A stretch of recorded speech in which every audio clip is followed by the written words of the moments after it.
Assalomu alaykum. Bugungi videoda sizlar bilan nevroz kasalliklari yoki qo'rquvlar, vahima, fobiyalarni tuzalishiga to'sqinlik qiladigan bemorlar tomonidan yo'l qo'yiladigan ba'zi bir xatolar yoki zararli odatlar haqida gaplashamiz. Mana shu odatlarni doimiy takrorlashi natijasida vahima kasalliklari tuzalishi qiyin bo'ladi yoki uzoq vaqt cho'zilib ketishi mumkin. Odatlar juda ham ko'p, lekin asosan 90-95% nevrozlar, fobiyalarda uchraydigan odatlarni sanab beraman, esimga kelganlarini. Mana shu odatlarni takrorlamasligingiz kerak. Ulardan eng birinchisi bosib ko'rish. Ya'ni fobiyalar qaysi a'zoni kasalligidan qo'rqayotgan bo'lsa, o'sha a'zo sohasini bosib ko'rishga odatlanib qoladi. Masalan, kardiofobiyalar, yurak kasalligidan qo'rqadigan bemorlarni ko'rsangiz, ko'pincha mana shu yurak sohasini mana shunaqa qilib bosib yuradi. Ikkita barmoq yoki bitta barmoq bilan shunday qilib bosib ko'radi. Shu odatga o'rganib qoladi ular. Mana shu yetimda og'riq bo'lyapti doktor deydi. Bosib ko'radi. U masalan kunora bir 10-15 marta bosib ko'rish odati shakllanib qoladi. Yoki jigar kasalliklaridan qo'rqadiganlar o'ng qovurg'asini ostini bosib ko'radi. Og'riq bo'lmayaptimikin deb bosib ko'radi. Odatda jigar o'zi og'riq bermaydi hech qachon. Jigar kasalliklarida deyarli og'riq bo'lmaydi. U jigarda nerv, og'riq sezadigan nervni o'zi bo'lmaydi. Uni bosib ko'rganingiz bilan u og'riq jigardagi bo'lmaydi. Yoki masalan ko'krak sohasini bosib ko'rganingizda og'riq paydo bo'lib qoladi. Haqiqatan masalan nevroz kasallarda shu yerda og'riq bo'lganga o'xshaydi. Bu nimadan kelib chiqadi? Buni doimiy bosib ko'rishingiz natijasida mana shu joyda giperchustvitilnost deymiz. Mana shu terini sezuvchanligi oshib ketadi.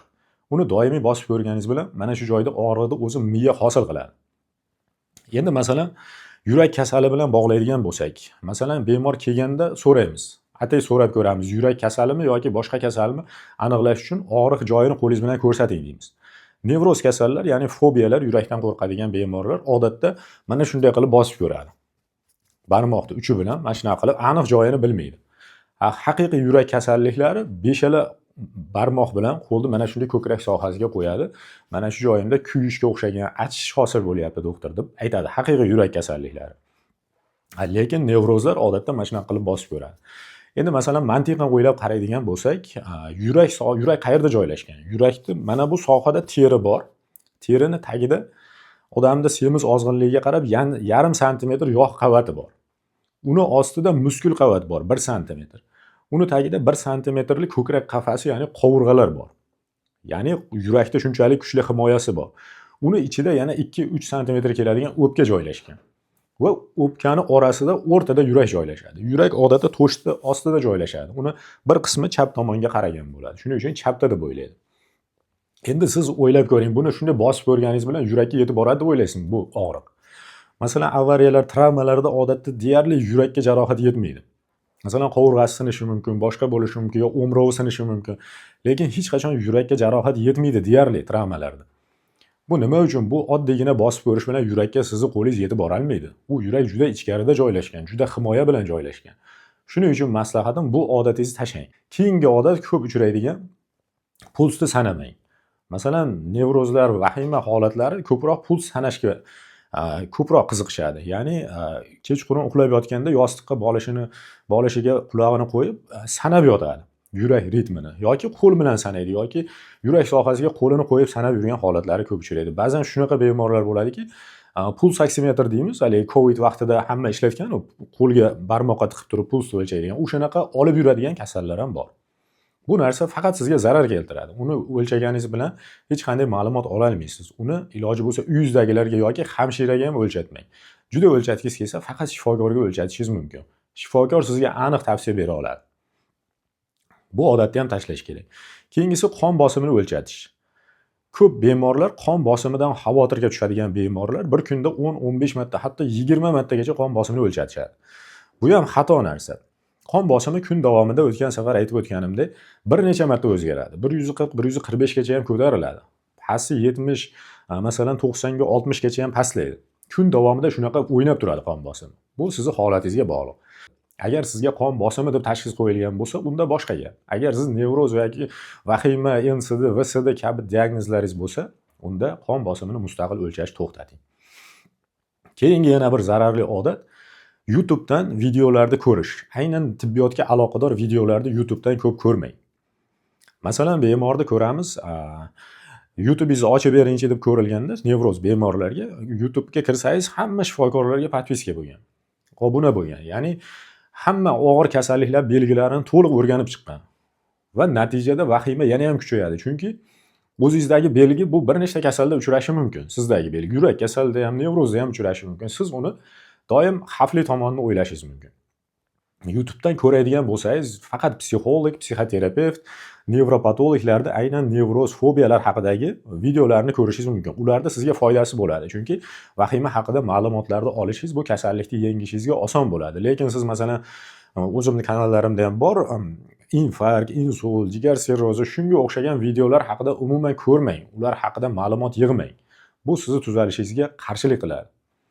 Masalan, YouTube'ga kirganingizda og'ir kasalliklarni belgilarini eshitib olasizda, masalan, bemor keladida aytadi, "Doktor, men harakat qilsam terlab ketyapman" deydi. Harakat qilsa hamma terlaydi, lekin bu odatiy, tabiiy hol. U bemor chunki yurak kasalida ter bosishi haqida YouTube'da ko'rib olgan. Ya'ni yurak kasalida degan birinchi bo'lib ter bosadi bemorda degan so'zni eshitib olganda, u har ter bosganini kasallikka bog'laydigan bo'lib qoladi. Yoki bo'lmasa aytadi, bemor kelib, "Doktor, qo'lim tagimda qolib ketadi, uyushib qolyapti" deb keladi. Yurakdan emasmi deydi. Chunki u yurak kasalliklarida qo'l uyushadi degan belgini eshitib olgan YouTube'dan. Yoki bo'lmasa ayollarda ko'p uchraydi, bo'yin osteoxondroz, ya'ni bo'yinda tuz bo'lish. Bunda ham chap qo'lda uyushish bo'ladi. U yurak kasalida chap qo'lda uyush borligini eshitganda doktorga kelib yuragini tekshirtiradi. U aslida bo'yindagi nervni qisishi natijasida, chap qo'lga ketgan nerv qisilishi natijasida qo'lda uyush bo'ladi. Shuning uchun aytmoqchimanki, yurak kasalliklarini belgilarini siz hozirgi o'zingizni holatingiz bilan to'g'ri keltira olmaysiz, moslolmaysiz. Boshqa yomon informatsiyalarni olib, siz qayta-qayta tekshiruvlardan o'tishingizga to'g'ri keladi. Undan keyingi zararli odat bu qiziquvchanlik. Ya'ni nevroz kasalliklari, fobiyalar juda qiziquvchan odamlar bo'ladi. Bular qayerga borsa ham shu kasallik haqida ma'lumot yig'ishga harakat qiladi. Masalan, birorta odam vafot etgan bo'lsa, bir mahallasi yoki qishloqda o'sha joyga borib, nimadan o'lganligi haqida ma'lumot yig'adi. Bemor nima bo'lgan ekan, oldin o'lmasdan oldin qanaqa belgilar bo'lgan ekan surishtirib yuradi. Agar u yerda kimdir bemor soppa-sog' yurganida, odam to'satdan falonchi erta bilan ko'rgan ekan, to'satdan bugun o'tib qoldi desa, sizga qattiq ta'sir qiladi. Borib shifokorga ko'rinib, marakadan chiqib to'g'ri shifoxonaga borasiz. Borib tekshiruvlardan o'tib, EKG, echo, UZI hamma yoqda qayta qilishingizga to'g'ri keladi. Va sizga u ma'lumot noto'g'ri ta'sir qiladi. Siz uni baribir o'zingizga moslashtira olmaysiz. Yoki bo'lmasa, masalan, gaplarda, o'tirishlarda kimdir kasal bo'lsa, og'irroq kasallik haqida gap ketadigan bo'lsa, uni surishtirmang. Nima bo'lgan unda, nima bo'lyapti, qayeri og'rigan, u haqida umuman surishtirmang. Keyingi yana bir yomon odat, eng ko'p uchraydigan va eng xato odat deb o'ylayman shuni, mustaqil tekshiruvlarni qilish. Ya'ni bemor tomonidan mustaqil hech qanday shifokor bilan maslahatsiz o'z boshimchalik bilan tekshiruvlar o'tkazish. Masalan, UZI eng ko'p tekshiriladigan narsa UZI. Misol uchun, jigardan xavotir bo'lyapti, odam o'zicha UZIga boradi. Bitta UZIga qoniqmasdan ikkinchisiga, uchinchisiga boradi. Masalan, UZIda shunaqaki bir giperdiagnostika degan narsa bo'ladi meditsinada, ya'ni tashxisni bo'rttirib ko'rsatish degan narsa bo'ladi. Ko'pincha UZIda shu holat aniqlanadi. Ya'ni bemor endi atay pul to'ladida deydi, arzimagan uni yozsa ham, yozmasa ham bo'laveradi. Shu tashxislarni yozib beradi. Masalan, aytaylik, surunkali xolitistit. Ya'ni o't pufagingizda qachondir bir shamollash bo'lgan ekan deb yozib beradi. Surunkali xolitistit. Buni yozsa ham, yozmasa ham xato emas. Yoki zagib, mana hozir juda modaga aylangan, ya'ni o't pufagingizda dimlanish bor ekan, bukilish bor ekan, zagib bor ekan deydi. Bu zagib bo'lish kerak, o'zi o't pufagi doim qiyshiq turadi. Normada shunaqa turadi. U to'g'ri bo'lib qolmasligi kerak. To'g'ri bo'lsa, jigardagi o't suyuqligi ichakka oqib o'tib ketib qoladi. Yerda qiyshiqroq turish kerak normada. Lekin uni o'zida ko'rib zagib bor ekan deb beradi. Endi bemor nima qiladi? Tashqariga chiqib o'zi o'qiydi, chunki uni shifokorsiz o'zi borgan u o'ziga. Tagidagi xulosasini o'qiydi. Ya'ni yerda bir nechta surunkali kasalliklar shunchaki yozib qo'yilgan bo'ladi. Uni o'qiydida keyin bir umr miyasiga joylashib qoladi. Meni o't pufagimda zagib bor, buklanish bor, xolestitim bor degan yana bitta informatsiya, yana bitta fobiya qo'shiladi. Yoki pochka. Masalan, pochkam og'riyapti, pochkasidan qo'rqqan bemor o'ziga tushadi. O'ziga tushganda urolitiaz pochka yoki buyuragingizda tuzlar bor ekan deb yozib beradi. Buyrakning vazifasi shunaqaki, organizmdagi tuzlarni tashqariga chiqarish, siydik bilan. Tuzdan tozalaydi. Pochkamiz shunaqa narsa. Endi qanday qilib pochkada tuz bo'lmasligi mumkin? Aytaylik, o'pka masalan havo bilan ishlaydigan a'zo. Masalan, rentgenga tushsangiz o'pkangizda havo bor ekan deb diagnoz qo'yib bermaydi-yu, ya'ni kasallik deb yozib bermaydi yoki masalan yurak qon bilan ishlaydigan a'zo. Misol uchun echoga tushib yuragingizni tekshirtiradigan bo'lsangiz, yuragingizda qon bor ekan deb sizga bir kasallik ekan deb yozib bermaydi-yu. Shuningdek, buyrakda tuz bo'lishi kerak normada. Ya'ni buyrak tuz bilan ishlaydigan a'zo. U qachonki ko'payib ketib toshga aylanadigan bo'lsa, uni davolash kerak. Lekin buyrakda tuz borligi bu hech qanday bir klinik ahamiyati juda kam bo'lgan narsa. Lekin 99% o'ziga tushgan buyragini o'ziga tushirgan bemorda buyuragingizda tuz bor ekan degan tashxis bo'ladi.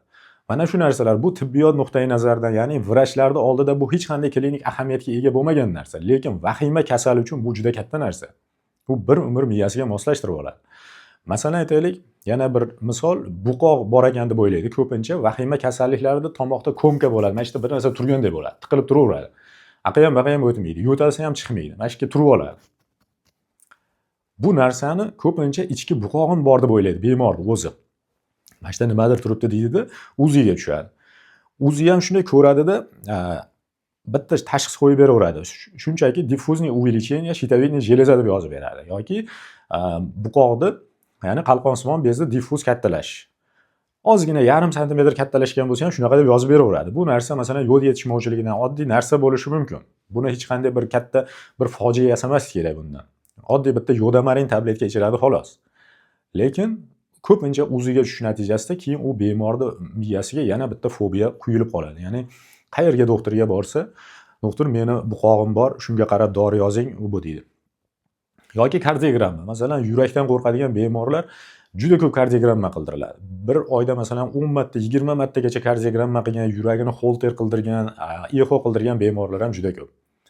Aytmoqchimanki, mustaqil tekshiruvlar faqat sizga zarar keltiradi. Siz nevropatologga ko'rindingizmi, sizga masalan nevroz yoki osteonevrotik sindrom deb tashxis qo'ydimi, siz o'sha shifokorda aytganini qiling. Bitta ikkita tabletka yozib berdim, o'shani qiling.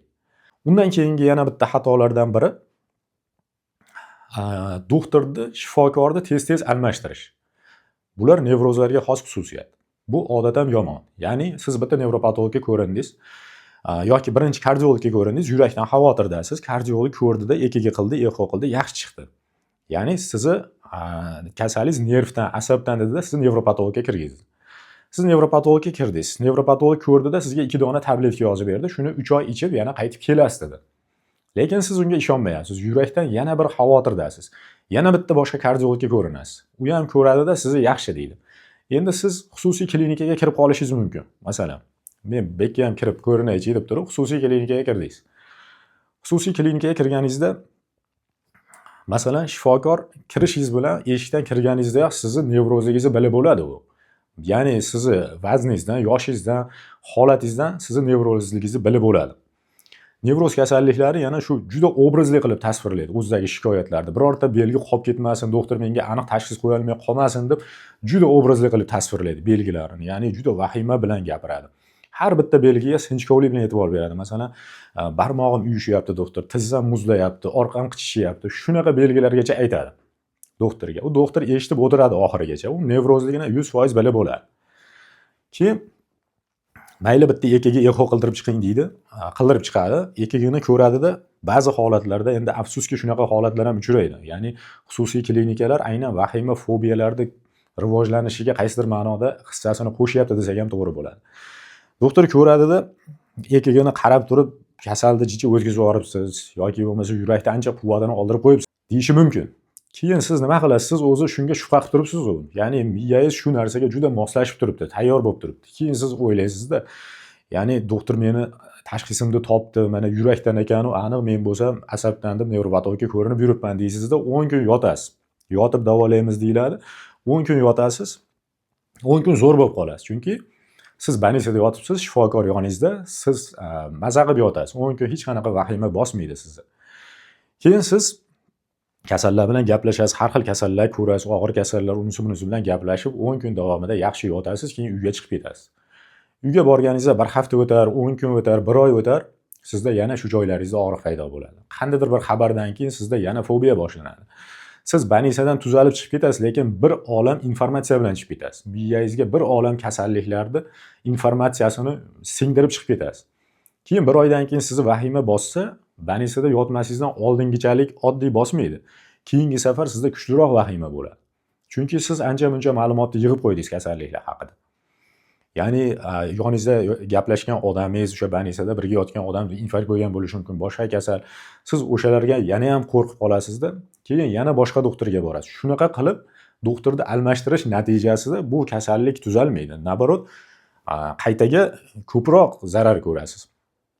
Maslahatim sizga, agar shu tashxis qo'yildimi, aynan nevrozligingizni aniq 100% tashxis qo'yildimi, siz albatta nevropatolog nazoratida yoki psixiatr, psixolog, psixoterapevtlar nazoratida bo'ling.